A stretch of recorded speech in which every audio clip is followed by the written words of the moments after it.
Assalamualaikum warahmatullahi wabarakatuh. Perkenalkan, nama saya Kofwanila Juliana dari kelas MJ 4001. Di kesempatan kali ini, saya akan mempresentasikan hasil analisis studi kasus dalam mata kuliah Manajemen Perbankan dengan topik mengenai kesetaraan gender dalam industri perbankan.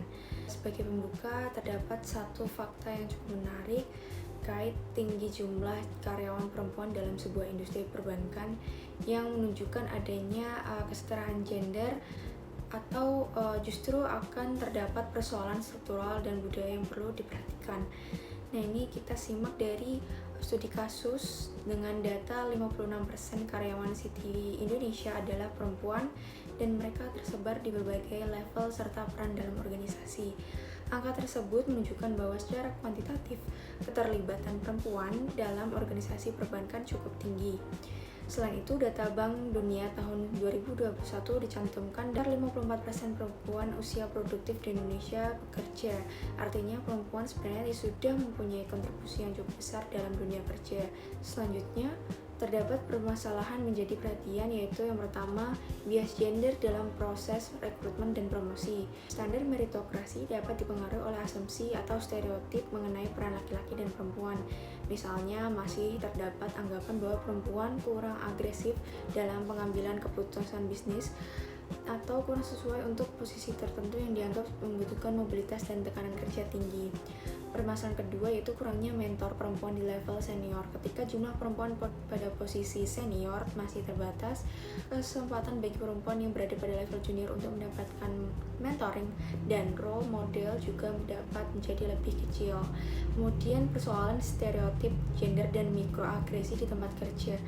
Hal-hal seperti komentar yang merendahkan, stereotip atau perlakuan yang berbeda mungkin terlihat kecil, namun jika terus-menerus dapat mempengaruhi kenyamanan, kepercayaan diri, dan pengembangan karir seseorang. Permasalahan berikutnya berkaitan dengan budaya kerja. Industri perbankan dikenal memiliki tuntutan pekerjaan yang tinggi, target yang ketat, serta jam kerja yang tentu cukup panjang. Kondisi tersebut dapat menjadi tantangan bagi pekerja yang memiliki tanggung jawab keluarga. Salah satunya adalah double burden ketika perempuan harus menjalankan tanggung jawab pekerjaan sekaligus tanggung jawab domestik. Selain itu, kebijakan mendukung keseimbangan antara pekerjaan dan keluarga masih menjadi hal penting. Misalnya, fasilitas seperti cuti ayah, fleksibilitas waktu kerja, dan ruang laktasi dapat membantu menciptakan lingkungan kerja yang lebih ramah keluarga. Adapun dari permasalahan tersebut, 3 poin utama yang dapat diidentifikasi yaitu yang pertama, perempuan masih menghadapi double burden yaitu tanggung jawab pekerjaan dan tanggung jawab domestik. Kedua, meritokrasi hanya benar-benar adil apabila akses terhadap pelatihan, mentoring, dan jaringan juga setara. Ketiga, perusahaan perlu mengubah cara melihat keberagaman, jangan melihat jumlah tapi juga perlu melihat impact atau dampaknya.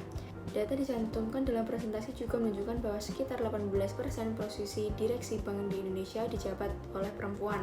Sementara Global Gender Gap Report 2023 menempatkan Indonesia pada peringkat 87 dari 146 negara dalam konteks kesetaraan gender.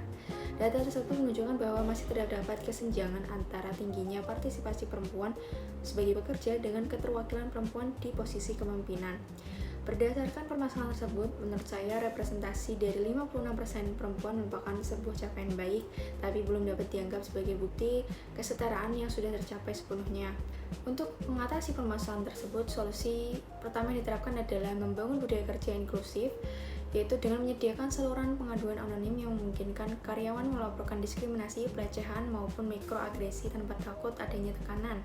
Kemudian, perusahaan perlu melakukan audit budaya kerja secara berkala, misalnya setiap 6 bulan, untuk digunakan mengetahui apakah kebijakan yang dibuat benar-benar diterapkan dalam kehidupan kerja sehari-hari. Solusi yang kedua adalah mengurangi kemungkinan bias dalam proses rekrutmen dan promosi, yaitu menggunakan panel wawancara yang memiliki representasi gender yang seimbang. Selain itu, HR dan manajer juga dapat memberikan pelatihan mengenai unconscious bias atau bias yang tidak sadar. Sertifikasi dan pelatihan wajib bagi HR dan manajer untuk dapat menjadi salah satu mekanisme memastikan proses rekrutmen berjalan lebih objektif.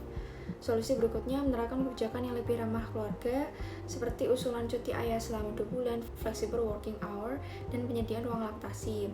Kebijakan seperti ini tidak hanya memberikan manfaat bagi perempuan, tapi juga membantu laki-laki untuk mengatur keseimbangan antara kehidupan pribadi dan pekerjaan. Perusahaan juga dapat memanfaatkan anggaran Corporate Social Responsibility atau CSR untuk mendukung program yang berkaitan dengan tanggung jawab sosial dan lingkungan. Dengan adanya kebijakan tersebut, perusahaan dapat menciptakan lingkungan kerja lebih manusiawi tanpa menghilangkan tuntutan profesionalisme. Berikut kita tampilkan perbandingan persentase karyawan perempuan di beberapa bank. Dalam data ditampilkan presentasi pada kisaran 31% di Bank Danamon hingga 57,5% di Bank Panin. Sementara di Citi Indonesia memiliki angka sekitar 56%. Perbedaan tersebut menunjukkan bahwa tingkat representasi perempuan memang berbeda pada masing-masing bank. Namun kembali lagi pada pembahasan sebelumnya, tingginya persentase karyawan tidak dapat digunakan sebagai salah satu indikator kesetaraan, dan yang lebih penting melihat bagaimana perempuan mendapatkan kesempatan untuk berkembang. Dengan demikian, data ini lebih tepat digunakan sebagai titik awal untuk melihat kondisi keberagaman tenaga kerja dalam industri perbankan. Berdasarkan pembahasan yang telah saya sampaikan, disimpulkan bahwa angka 56% karyawan perempuan di Citi Indonesia menunjukkan komitmen positif terhadap keberagaman, namun representasi tinggi belum tentu memiliki arti kesetaraan yang telah tercapai. Masih terdapat beberapa tantangan. Karena itu, perusahaan perlu mengubah fokus dari sekadar menghitung jumlah perempuan menjadi lebih melihat pada dampak terhadap kesetaraan. Pada akhirnya, menurut saya kesetaraan gender dalam manajemen perbankan bukan berarti memberikan keistimewaan kepada perempuan, tapi memastikan bahwa laki-laki dan perempuan memiliki kesempatan yang adil untuk berkembang berdasarkan kompetensi dan kinerjanya.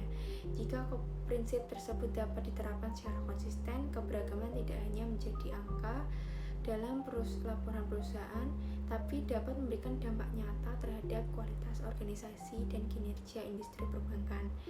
Demikian presentasi dari saya. Kurang lebihnya mohon maaf. Wassalamualaikum warahmatullahi wabarakatuh.